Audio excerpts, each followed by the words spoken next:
In front of me is Realme 12 Pro Plus, and today I would like to show you how you can delete a password from Google Passwords Manager.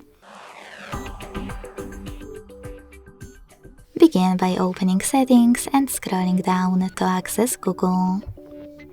Then choose All Services, tap on Autofill, Autofill with Google and Google Password Manager. Now tap on one of your passwords that you wish to delete and enter your current login method. Finally, hit the delete button next to the edit one and confirm your choice in the pop-up. Thanks so much for watching. If you enjoyed this video, leave a like, comment and subscribe. Bye!